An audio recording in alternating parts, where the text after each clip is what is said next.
Digital পদ্ধতিতে ভিক্ষা নেওয়ার বিষয়টি জেলায় এই প্রথম দেখা গেল বেলডাঙ্গা শহরে।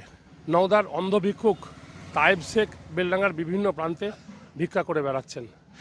আগে 1 টাকা বা 2 টাকা দিতে যখন কেউ অস্বীকার করতেন, খুচরো নেই বলে এড়িয়ে যেতেন, সেই সময় ফোনপে ব্যবহার করে ডিজিটাল পদ্ধতিতে ভিক্ষা নিয়ে বেড়াচ্ছেন অন্ধ ভিক্ষুক। অন্ধ ভিক্ষুক জানাচ্ছেন যে এখন তার আয় অনেক বেড়েছে, কেউই তাকে ঘুরিয়ে দিতে পারছে না, কারণ প্রত্যেকের হাতে অ্যান্ড্রয়েড মোবাইল। ফোনপের সাহায্যে সকলেই 1 টাকা বা 2 টাকা বা 5 টাকা দিচ্ছেন। যায় পাশে যায়, তা সে বলে ভাই আমার খাচ্ছে না, আপনার নাম্বার দেন, আপনার নাম্বার মেরে দিছি। ফোনপে আছে আমার। তাহলে ওই মেসেজ আসছে না, মেসেজে বলিয়ে দিছে এত টাকা আসলো। হ্যাঁ, সবাই করছে। আমি একদম বলি ভাই তুমি করো যাই, সবাই দেবে, ফোনপে দেবে পয়সা। হাতে আমাকে টাকা না, ফোনপে নাম্বার দিছি। তাহলে টাকা তুলবেন কি করে? ওই আধার কার্ড দিই অনলাইনে। কোন যুগ না, ডিজিটাল যুগ এখনকার, সবাই ডিজিটাল হয়ে গেছে। তো এখন সবার কাছে তো সবসময় খরচা পয়সা থাকে না।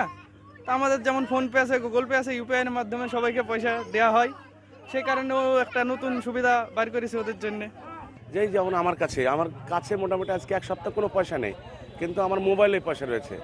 তো সেক্ষেত্রে ও এই যে নতুন ডিজিটাল যে এটা অবলম্বন করেছে নিশ্চয়ই ভালো, নিঃসন্দেহে ভালো। কিন্তু সমস্যা হচ্ছে এটাই, বর্তমানে যে সাইবার ক্রাইম চলছে সেখান থেকে এই ভিখারিদের মতো লোকেরা বা আমাদের মতো সাধারণ মানুষরা এই যে ডিজিটাল থেকে আমরা কি সেভ পাবো কি পাবো না, এটা কিন্তু আমাদের কাছে একটা সন্দেহ থেকে যায়।